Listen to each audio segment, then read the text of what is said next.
The lighting's bad. Don't matter. It's late. No one's watching. Don't matter.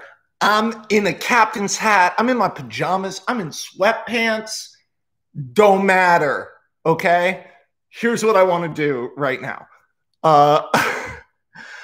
So I did American Alien Universe from the comic I made. I'm making this like huge short film called the Kryptonian Epic. I'm working with some very talented people to make it. I'm going to summarize this whole thing, and it's kind of like my kind of kiss goodbye to Superman the character, because I feel like I'm ready to move past the fan fiction stage of my life. But I want to do one last one that's the best one. So on the way there, I've been releasing things like Agent of Batman that sort of give you a feeling for it, and glimpses of what's to come. You know, I talked a little bit more about the storylines for the universe in the video where I answered questions about Agent of Batman. But what I want to try to do right now is summarize from memory something I've literally never written down. I want to try to pitch you a thing that has only existed like in my head and not even that well thought out. So this won't be like a super long pitch or anything, but I wanted to pitch you the Justice Society of America and Superman in Toyman, because it's pretty cool. So the way the whole mythos works of my universe is there's a Krypton story, then an Aquaman story, then Superman American Alien, then Superman Agent of Batman, then something called Superman Do It Yourself, which will be summarized in the Kryptonian Epic. So I don't want to tell you about anything that happens in that one because it's pretty cool. And there's no real spoilers for it in what I'm going to pitch you now. If you're interested in my stuff and you like my Superman stuff, you will enjoy this, but know that this is going to be clumsy, and I'm doing it from memory. So basically in Superman Do It Yourself, without any spoilers, Superman, after being alienated from Batman, tries to put together his own superhero team. Lois Lane, now knowing Clark is Superman, is basically helping him organize this. And the first thing they do is go to the Riddler, because Superman has a relationship with him now after Agent of Batman. And for the first time since the sort of loop of crime in Gotham with Arkham Asylum started, Superman basically goes, hey man, I'm friends with Oliver Queen. We'll buy you out of this. We'll get you the best lawyers in the world and get you out on parole. We want you to help basically be on a superhero team. And so without spoiling anything that happens in Superman Do It Yourself, because a lot of cool stuff happens, they put together a team of people. The people are the Blue Beetle, a conservative, kind of shy, African-American, sort of overweight cop from a city called Bloodhaven, which he took over using Machiavellian techniques and technology he discovered in the home of a dead man named Dan Garrett. Ted's the fucking man. He's a very cool character. You'll get a lot of information about him at some point down the line, but he's basically a normal human with a Hulkbuster Iron Man suit and then a Hulkbuster Iron Man plane. He's a tank driving a tank. And one of his closest friends and allies was a woman who shot to international prominence for being a magician who could actually do magic.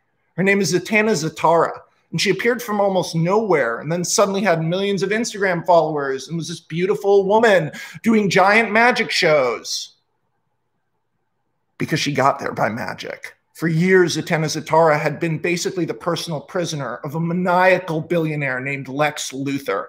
Luthor was obsessed with becoming the most powerful man on Earth and had basically turned her into like his Christian Grey slave for years because she was going to show him how the magic worked, but even she doesn't know how the magic worked. How does the magic work? It's not in this pitch. It's in a different pitch. So forget her. That's Zatanna. She's like an angrier, sort of darker version of the character who's very smart and has basically done everything with magic that you can do in a capitalist world. She made herself a zillionaire. She made herself physically beautiful, but it can't take away the hole inside of her that misses her family and wonders about the identity that Luthor stole from her. He also went and rounded up Aquaman. Remember, they had that bro moment out in space, and Clark went out and found him and said, Arthur, if I was putting a team together, well, the way he found Aquaman kind of went in a tough direction without spoilers, but Arthur said, yeah, essentially. And then also he has Oliver Queen, who he first met in American Alien while pretending to be Bruce Wayne, and then again met in American Alien as Clark Kent. And so there's this wonderful scene. This isn't a spoiler, but there's a scene in Superman Do It Yourself where Clark goes to try to start the team, but he needs money. He doesn't have Batman anymore. So he's like, I want to start a team. So Oliver Queen, Riddler says you're Green Arrow. I'm Clark Kent. I'm a reporter. And Oliver Queen is like, that's ridiculous. He's working out while he's doing this. He's doing pull-ups. He's like, even if I was Green Arrow, you don't think I'd publicize that? You don't think that would be good for my brand? Everybody thinks I'm a douchebag. And Clark goes, well, you know, Ollie, they might not be wrong about that, and starts doing pull-ups next to him. And Oliver Queen gets in this macho thing with Clark, and they're both doing pull-ups. And then Clark goes, you ever do one finger? And then Clark goes, you ever do one hand? You ever do no hands? And he's just going up and down next to Oliver Queen.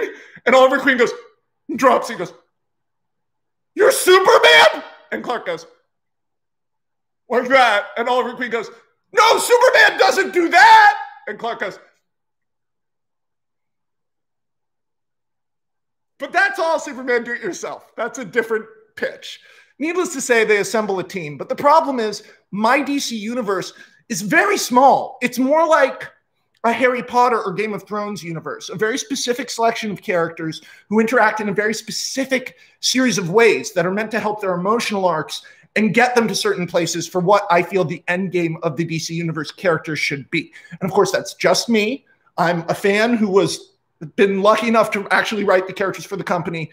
These are my ideas. I hope you enjoy them. I don't know why I'm apologizing for this right now. If you've watched this far, you're already watching. So here we go. Toyman. Okay.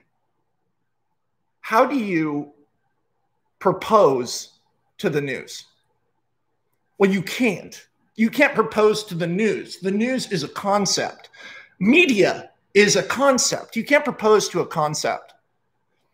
Except for here's the thing. After being up close and personal at some of the turn point events in not just the United States, but world history as superheroes rose to prominence, Lois Lane has become the news.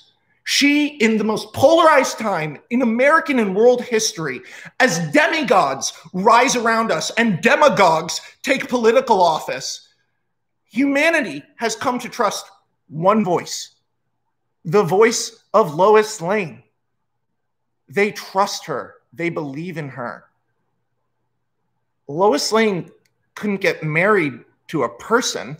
You couldn't propose to your girlfriend, Lois Lane, because they already profiled you in GQ and they already talk about who is Lois Lane's boyfriend. More information on cub reporter Clark Kent, and they are sending people to interview you and do photo shoots of you with Lois, and it is a ticking clock till one of these people goes, hey, Lois fucking Lane's boyfriend is Superman.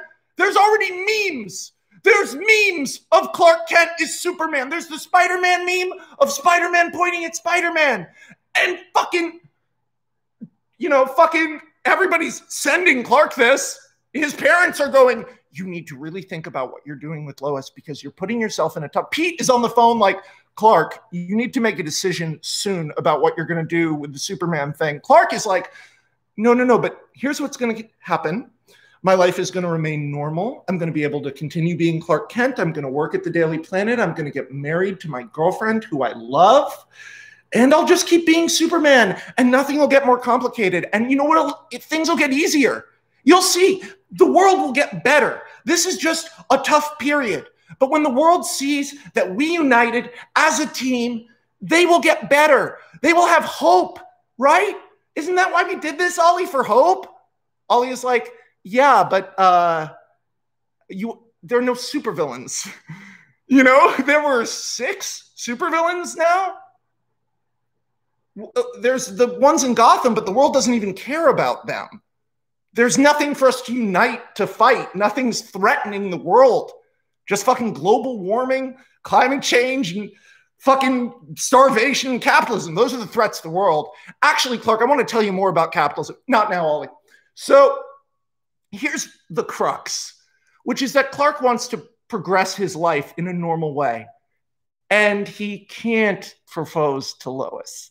He builds it up 3 times, but he can't do it. Not because he's scared she'll say no, but because he's scared she'll say yes, and that will change his life. He has a divide in his head. You could see it in Agent of Batman. You can see it in American Alien. Clark still thinks he can just be Superman, and that's not going to cause a cataclysmic domino effect on human culture.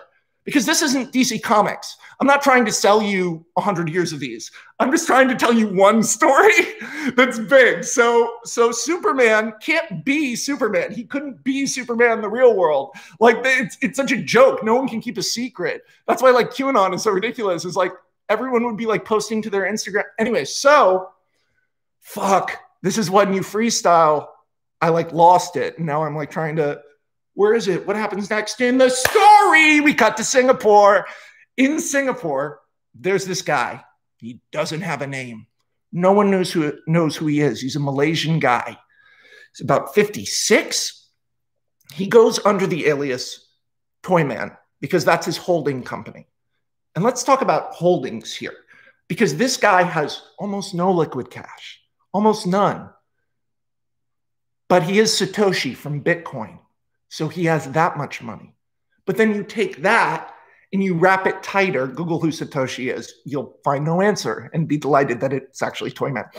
Not only that, this guy's holdings are the interests in all of the automated production plants in China. So those plants are built on land the government doesn't own, which is rare in China, which means he owns most of China. And he's operating out of Singapore. The thing is, his next real estate take he wants to do is in Metropolis. But if he buys in the United States, which is the only country in the world he doesn't have holdings in, he'll have to go liquid. If he goes liquid, it will bankrupt 6 countries. This guy is worth, theoretically, if he went liquid, XXXXX trillion dollars. It would destroy the global economy. Instantly, China, hearing that he's starting to make withdrawals from different private holdings, locks down Singapore, and they try to arrest this guy because it's an act of terrorism. It's a bloodless act of terrorism. You would destroy the entire world's economy just by buying land in Metropolis. So why is he doing this? Well, no one knows. No one knows who he is. And so this guy has gone into hiding in Honolulu. And he has basically used the fucking factories to produce a droid army. He's gone full fucking Palpatine. It's just that stupid, except for because this is realistic, these things can barely walk. They're basically, you know, like the things you see at the Horizon Dynamics labs and stuff, the like balancers with guns on them. They're pathetic. They're bulletproof, which is bad. And there's also 51,000 of them, which is bad. And the big factory that's been making 747s is building 2 really, really big ones. And that's bad. And he's in fucking Honolulu. He's on American territory. They're going to have to extradite him.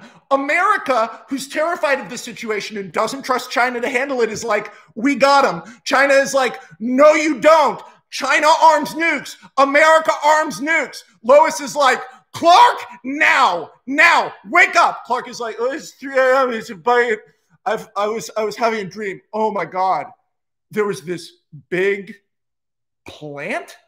Oh, it was Little Shop of Horrors. Lois, Clark, now, get out of bed. Here we go. Clark assembles the society. This is our moment. This is something we can actually do. We can actually make a difference in the world right now.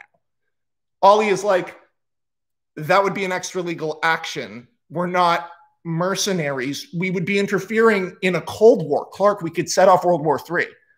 Clark is like, no, we could end World War III. This is what we're built for. It's an army of robots. Ollie is like, okay, well then I guess this has to happen. Oliver Queen on TV. Hi, I'm Oliver Queen, and for the last 5 years since I was stranded, I've been operating in Emerald City as the Green Arrow. Oh shit! Oliver Queen announces the presence of the society, and for the first time ever, Superman has a public voice. Clark doesn't talk, he stays way far back and kind of goes like this. Because Superman in public, weirdly, is almost always going like this. Let me just explain to you how Clark has managed to keep up the Clark Kent disguise. Riddler. Riddler's been invaluable. He has helped create a series of situations in which Clark can be proven conclusively to not be Superman. They're two different places at once, and you can prove it. They're not the same person. Only someone with a mind as brilliant as Edward Nygma could figure that out. Well, Batman is somewhere in a cave and fury pulling his hair. He's like, the Riddler? What is happening? But fuck Batman for now. Forget about him.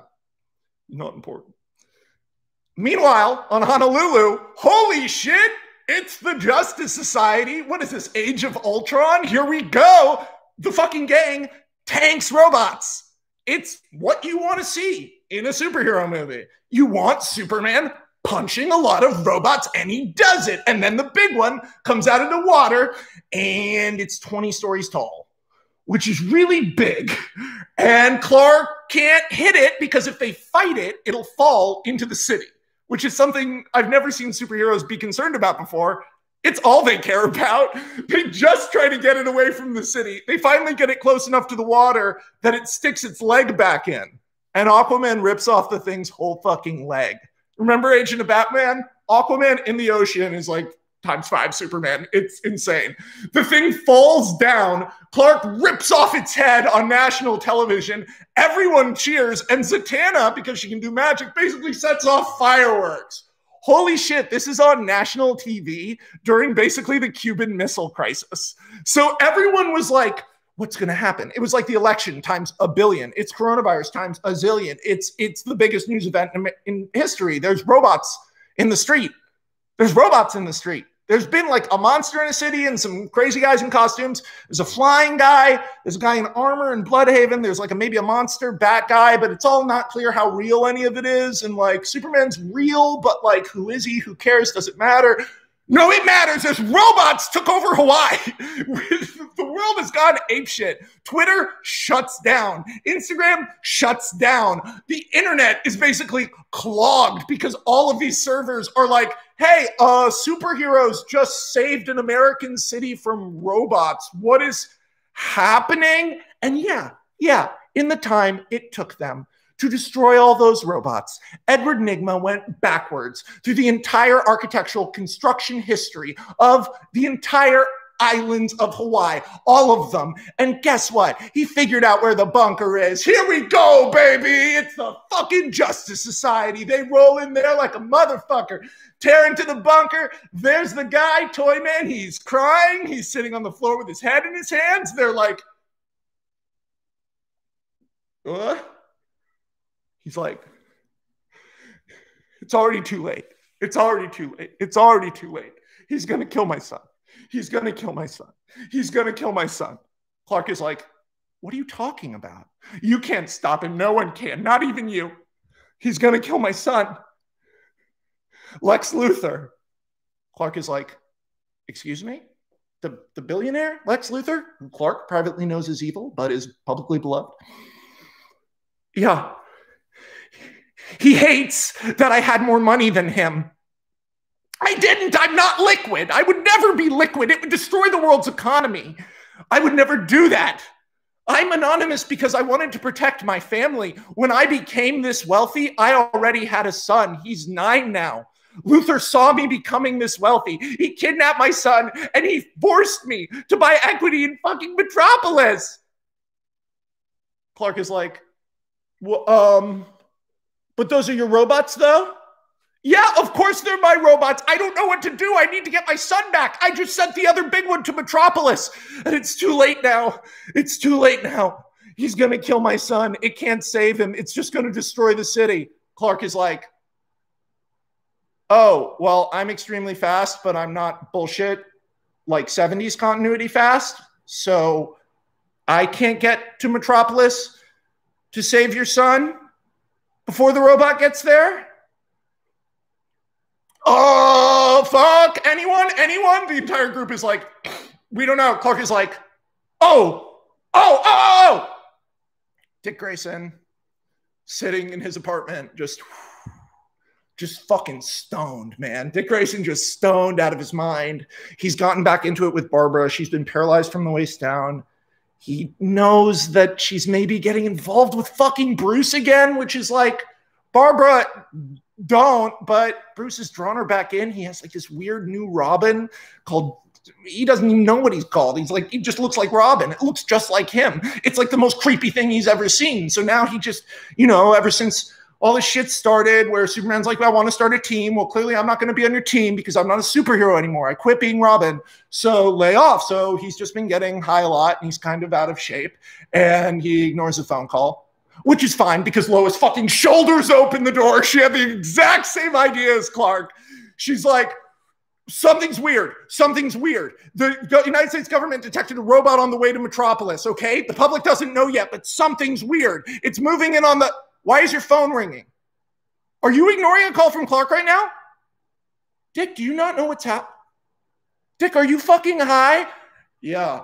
We need to break into fucking... Oh, phone call. Bonk. Information. We need to break into fucking LexCorp. Fuck yeah. It's fucking Dick Grayson, a little high and a little out of shape, but he's still Robin, baby. He gets right in that sucker, right into Luthor's office. Lois Lane causes, I'm skipping through all this cool stuff because I'm doing it freestyle. I don't want to like individually do scenes, okay, here we go. So fucking Dick Grayson, out of costume, in a fucking, Arkham U shirt, fights Mercy and Lex Luthor on his own, out of costume, in basically a hoodie with a mask, Miles Morales style. He fucking fights them both. Lex is no fucking slouch. But as this is happening, and they've managed to like basically secure the kid, but now Dick is in this crazy fight, Toyman, oh fuck. Literally, I forgot something because I was doing it freestyle.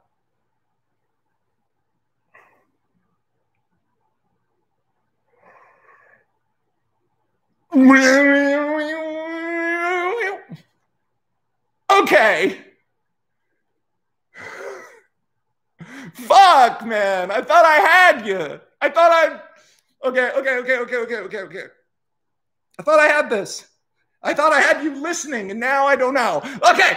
I don't care. I'm going to prove it to myself. This is an inspiring anime. So, a thing I forgot is when they bust into Toyman's bunker, he's at all these consoles, and Clark lasers them and blows them up to get him away from the consoles, and basically does an entrance where he tries to do Superman and goes, "Your tyranny is up, Toyman!" And then he sees that Toyman is like hyperventilating and having a panic attack. That's why Toyman can't stop the robot. That's why they're trying to get the kid out of LexCorp, because the robot is going to attack LexCorp. That'll cause chaos in the city. The stakes of the final sequence of this story are now in place.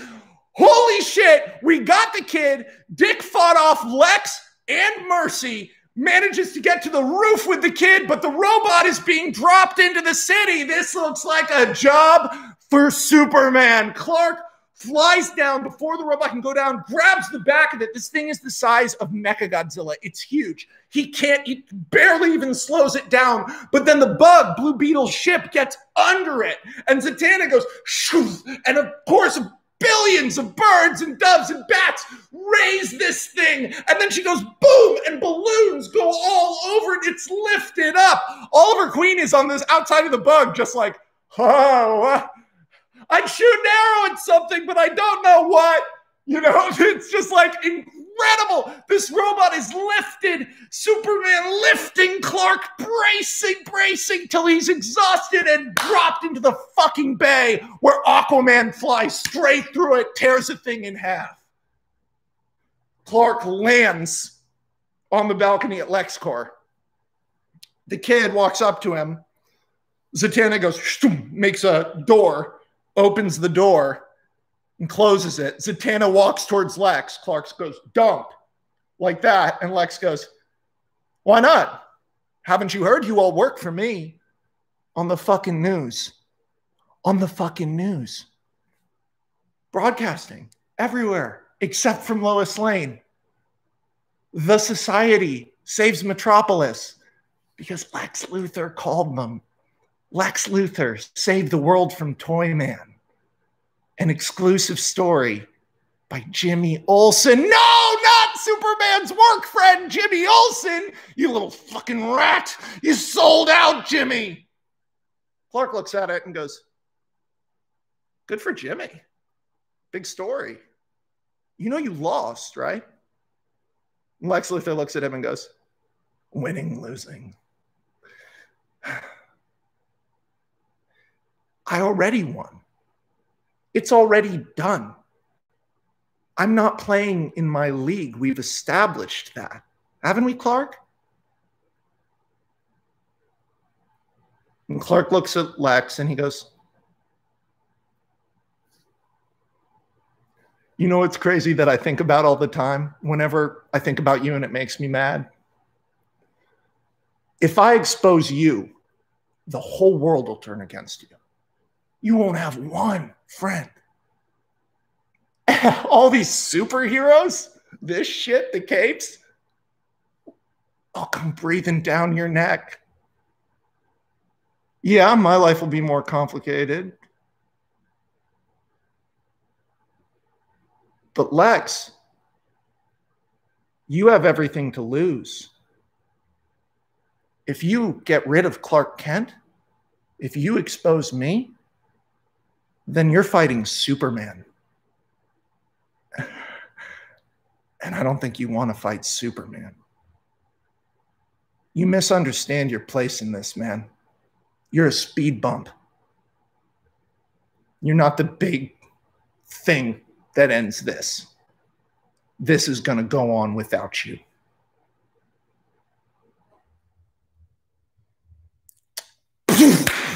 Sonic boom. Lex is like,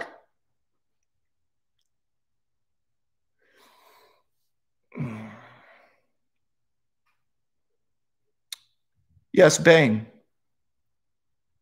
That's the name you chose, isn't it? I had that piece of information you wanted.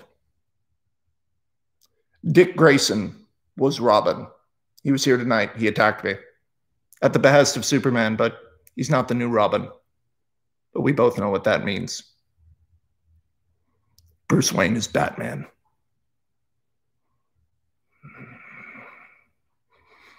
Get rid of him. And that is the Society, Toyman. And it leads into Batman, Death Wish, which is crazy, which I'm never going to summarize, but which is Nightfall, the death of Jason Todd, and No Man's Land as one story. It's not good for old Bruce. Okay. Did I seem like super hyper during this? Because it's just because I'm a little stoned. And I also, so this is called Uptime. It's a sugar-free energy drink with natural caffeine.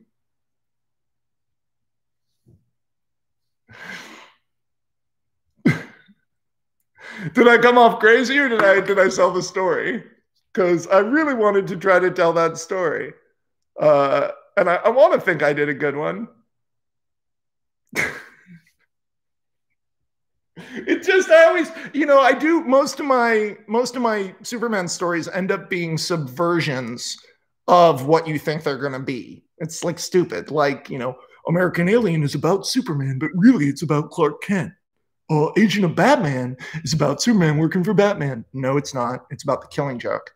And it's about the relationship between Dick and Superman realizing that he doesn't need someone to tell him what to do. Oh, Do It Yourself is about the Justice Society. They're going to form an Avengers team. No, it's about Krypton. Okay, you'll see all of it eventually. I hope I didn't come off too nuts. Okay. That was so fun. I don't care if I came off a little nuts. That was really fun. Okay. Good night, everybody.